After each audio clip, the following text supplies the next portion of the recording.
Cette vidéo a bénéficié du soutien de PandaCraft, qui propose des expériences de découverte et des voyages éducatifs dans l'espace et partout ailleurs pour les enfants de 3 à 12 ans, ou les adultes qui en sont restés. On vous en dit plus en fin d'épisode. Aujourd'hui, nous allons entreprendre un voyage en direction des confins du système solaire, pour y rencontrer le plus grand bouclier protecteur dont la nature nous est dotée, avant de nous aventurer au-delà, là où le milieu interstellaire commence. Mais avant toute chose, songez que vous êtes déjà là, maintenant, sans le ressentir, en train de fuser 640 fois plus rapidement que le son. Et cette vitesse de croisière fantastique n'est pas celle de la Terre, autour de notre étoile, mais d'un vaisseau gigantesque, le système solaire dans son ensemble, qui est embarqué dans une étrange danse galactique. Lorsque l'on se représente la course de la Terre dans l'espace, il est coutume d'utiliser ce modèle, organisé selon un plan, avec le Soleil immobile au centre et les autres planètes du système gravitant autour de lui. Sauf que cette représentation de notre mouvement n'est valable que si l'on se centre sur notre étoile. Or, celle-ci n'est pas immobile dans l'espace. Elle se déplace à la vitesse de 790 000 km/h autour du centre de notre galaxie, la Voie lactée. Ainsi, en réalité, en prenant pour référentiel le centre de cette dernière, toutes les planètes de notre système sont lancées dans une course folle, arrimées par la seule force de gravité au Soleil qui les entraîne avec lui. Nous évoluons dans un mouvement hélicoïdal, légèrement oscillant sur une période de 26 000 ans et se dessinant à quelques 27 000 années-lumière du centre du siphon galactique, dans la partie intérieure du bras spiral d'Orion, à une distance de quelques 50 années-lumière du plan principal du disque, au sein duquel nous traversons le nuage interstellaire local, une région large d'environ 40 années-lumière de diamètre, dans laquelle nous devrions rester pendant encore 20 000 ans. C'est long. Des nuages interstellaires, nous en visiterons encore beaucoup, car fort de cette vitesse de déplacement de 220 km par seconde autour du centre galactique, notre système solaire progresse dans l'espace environnant d'une distance équivalente à celle séparant la Terre du Soleil chaque semaine.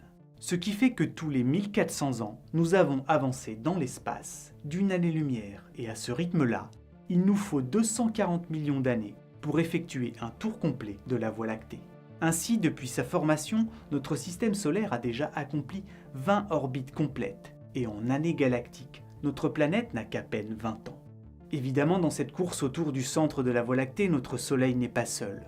En étudiant le mouvement de près de 75 000 étoiles situées dans notre voisinage proche, le satellite Gaïa a pu extrapoler les trajectoires de ces dernières pour les 500 millions d'années à venir.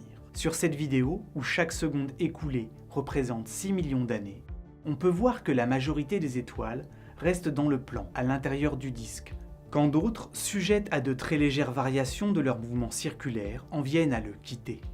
Dans sa progression, notre étoile, elle, oscille aux grandes échelles de temps très légèrement autour du plan galactique, au point que l'on pense qu'elle traverse ce dernier 2,7 fois par tour complet. Et il est étonnant de penser que lors de cette course, nous nous frayons un chemin à des vitesses considérables au travers de nuages de gaz et de poussière interstellaires, et ce relativement sans encombre. La raison en est que cette course effrénée se fait arrimer à un vaisseau Soleil doté d'un puissant bouclier. Un bouclier formé et renouvelé en permanence par l'activité de notre étoile et qui prend la forme d'une vaste et ténue bulle protectrice, l'héliosphère. Cette dernière, en arrêtant ou en déviant nombre d'atomes extrêmement véloces, de rayons et de poussière cosmique, constitue notre première ligne de défense contre le milieu interstellaire.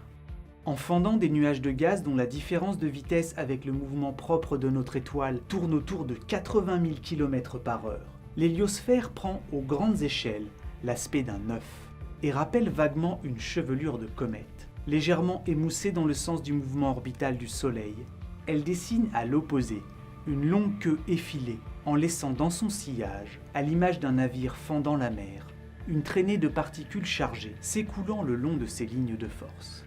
Ce bouclier aux dimensions démentielles tire sa forme comme son origine de l'activité même du Soleil, car dans la haute atmosphère, extrêmement chaude de notre étoile, chaque seconde, c'est environ 1 million de tonnes de matière qui sont éjectées sous la forme d'un vent solaire constitué d'un plasma de particules atomiques. Et vu que nombre de ces particules présentent une conductibilité métallique similaire à celle du métal, elles induisent en se déplaçant un courant, dit héliosphérique, qui se propage et progresse dans toutes les directions en charriant avec lui un champ magnétique. Notre étoile tournant sur elle-même en quelques 25 jours, Ce champ, transporté par le vent solaire, s'enroule dans l'espace interplanétaire en prenant la forme d'une spirale, qui ondule telle une jupe de ballerine. Et ce courant de particules magnétisées produit en continu s'étend et souffle dans l'espace alentour à des vitesses supersoniques, de l'ordre de 300 à 800 km par seconde, tout en exerçant dans sa progression une sorte de pression qui repousse le flux de particules provenant de l'espace lointain.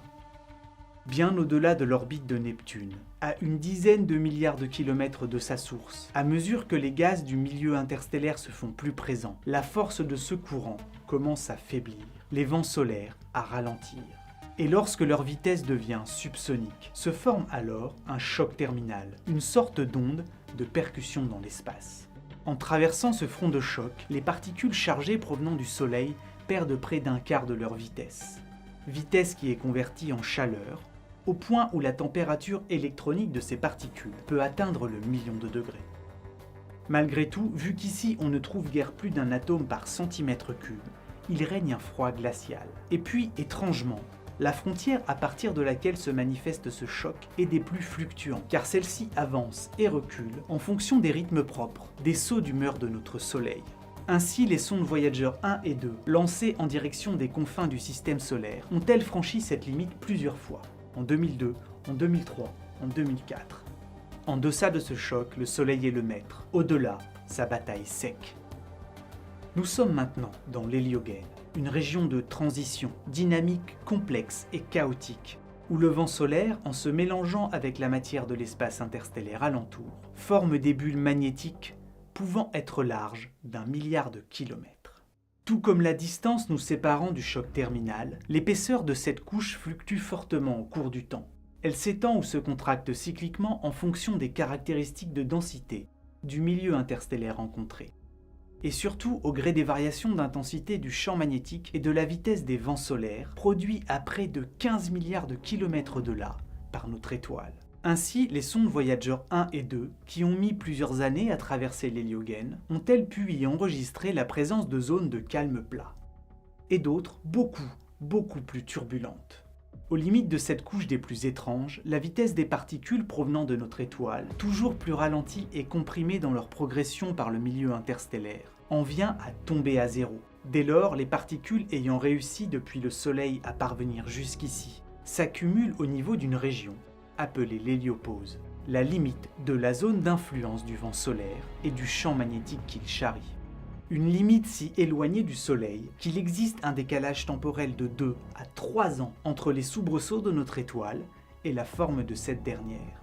Pour arriver jusqu'ici, il a fallu à la sonde Voyager 1 35 ans de trajet, à fuser dans l'espace à quelques 60 000 km/h.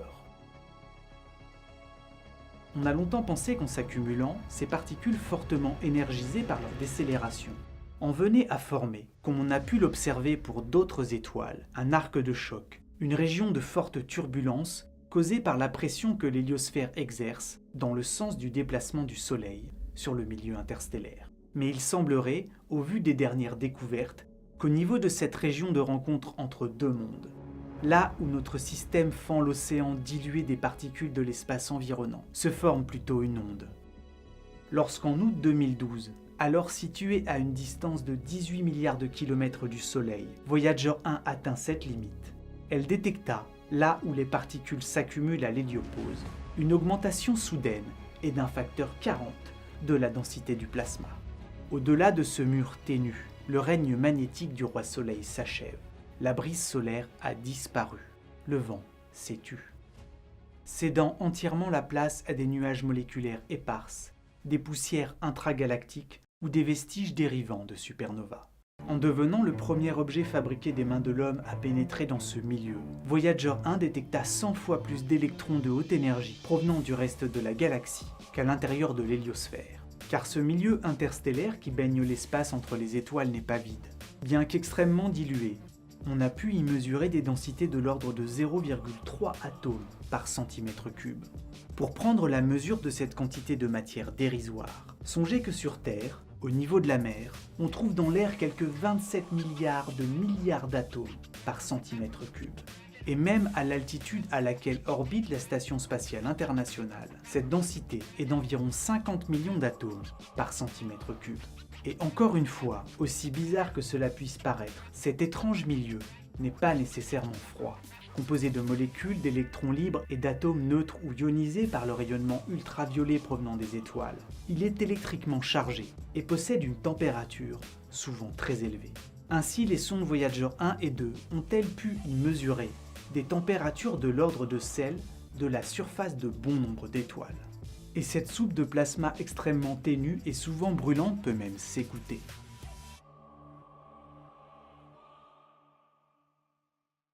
Vous entendez actuellement, enregistré par les instruments de la sonde Voyager 1 et amplifié afin d'être audible par des oreilles humaines, les variations de vibration de ce plasma interstellaire, au-delà de la zone d'influence magnétique du système solaire.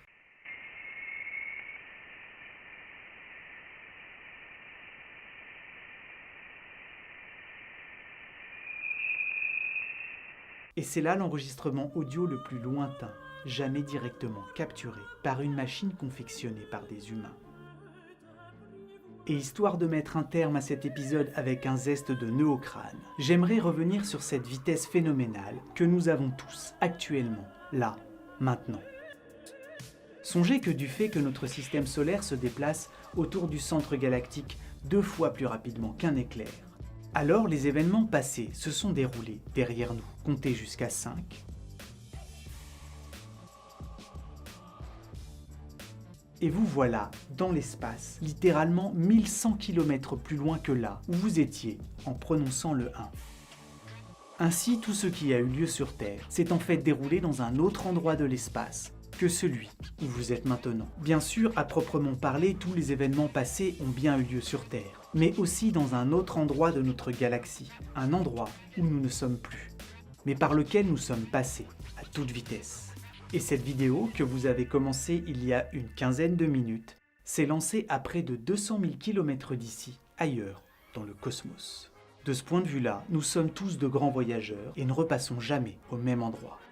L'invention de l'agriculture se situe à peu de choses près, 8 années-lumière derrière nous, et les grandes pyramides de Gizeh, construites il y a 4500 ans, l'ont aussi été quelque part à 3000 milliards de kilomètres d'ici. Et mon esprit ne va pas suffisamment vite pour saisir toute l'énormité de cette idée.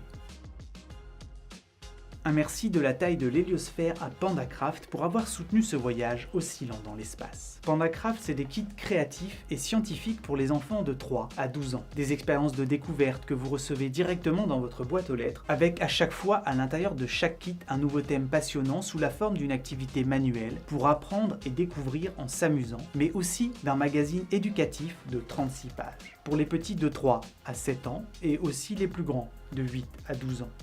En plus, en septembre, ils sortent une édition qui présente tout ce qu'il faut savoir sur notre système solaire, et tout un tas de matériel pour en fabriquer un, en miniature. Et je vous assure que c'est dingue le nombre de trucs qu'on trouve là-dedans.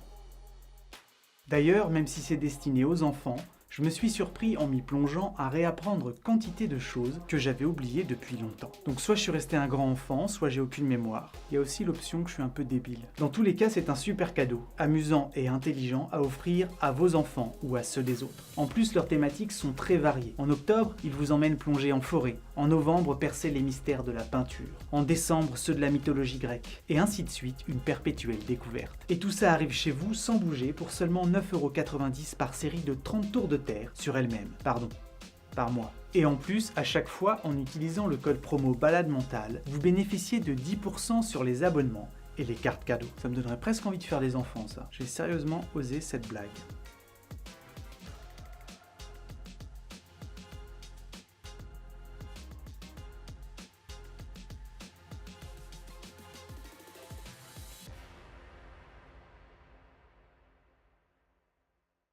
Si t'as aimé cette série, tu devrais aimer celle-ci. Si. Et pour suivre d'autres projets qui ont souvent strictement rien à voir, il suffit de vous rendre sur mon Instagram.